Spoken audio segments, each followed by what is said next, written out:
Hargreaves. Early one Monday morning in summer, Loomis Magic awoke in the bedroom of Abracadabra Cottage, which was where she lived. She yawned a yawn and got out of bed. She went into the bathroom to clean her teeth squeeze. She said to the tube of toothpaste, and guess what? The tube of toothpaste jumped up and squeezed itself onto Loomis Magic's toothbrush. Honestly, Loomis Magic isn't cold. Loomis Magic for nothing. When she tells something to do something, it does it. She went downstairs to the kitchen. Boil, she said to the kettle, and it did. Toast, she said to the toaster. Spread, she said to the knife, and the knife jumped up and spread some butter on the toast. Pour, she said to the coffee pot, and she sat down to breakfast. Don't you wish you could make things do things like that? And she was enjoying a second cup of coffee when there was a knock at the kitchen door. Open, she said to the door, and as it did, there stood Miss Happy looking exactly the opposite. You don't look like your usual self, remarked Loomis Magic. What's the matter? Everything, replied Miss Happy. Come in and tell me about it. And tell me about it, she said. Have a cup of coffee. Pour, she said to the coffee pot.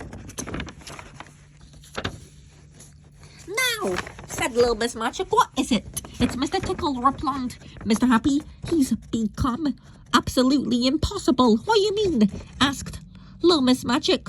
Well, went on Mr. Happy, he used to go around tickling people every now and then, but now he's going around tickling people all the time. He sighed. Loomis Magic looked at him. It can't be that bad, she said. It's worse, said Mr. Happy unhappily. Cheer up, she grinned. Come on, she said, and off they set from Abracadabra Cottage. After you, said Loomis Magic to Miss Happy. Close, she said to the door. Mr. Tickle was in full cry. But on Monday morning, he was having tickled Mr. Bean until he moaned, and Mr. Greedy until he'd ground, and Loomis Sunshine until she'd shivered, and Mr. Quiet until he'd quivered, and Loomis Greedy until he'd pleaded, and Loomis Shy until she sobbed. Not to mention the postman, a policeman, and the doctor, 3 dogs, 2 cats, and a worm.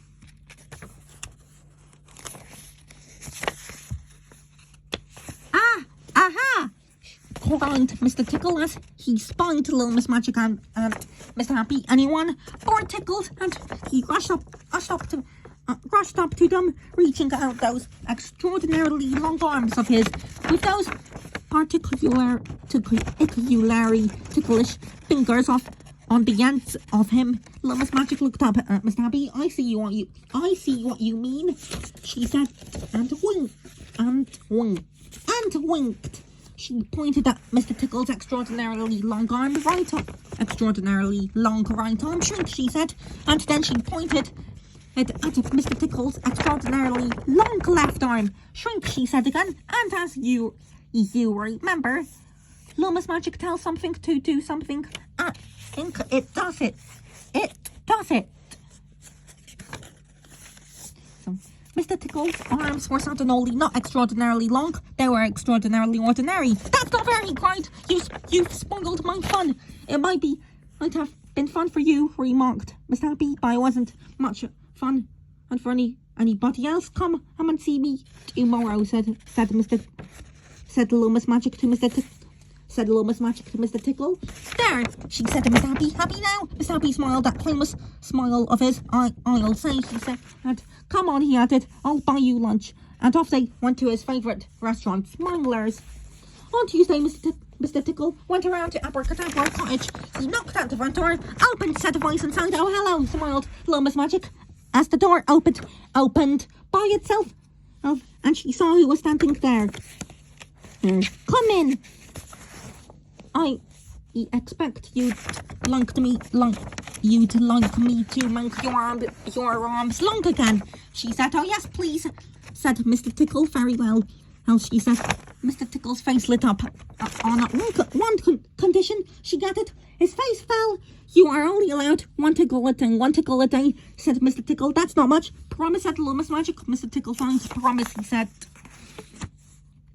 Crow, said little Miss Magic, and both Mr. Tickle's arms grew back to their original long length. Now, don't forget, she reminded him, one tickle a day, or else she got it. Mr. Tickle went out through the door.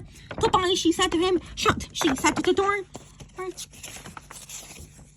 Mr. Tickle stood outside little Miss Magic's cottage. Ah, well, he thought, one tickle a day is better than no tickles a day.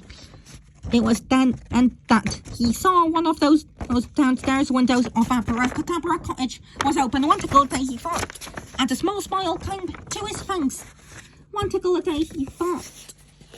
And on that Tuesday morning, as one of those extraordinarily long arms reached in through the open window of Abracadabra Cottage, the small smile on the face of Mr. Tickle turned into a giant grin. One tickle a day, he thought.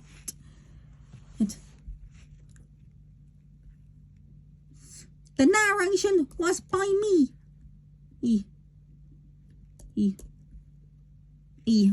I suppose. As you could maybe call me Sugar Ugo Chara, but it's Amu Hinamori.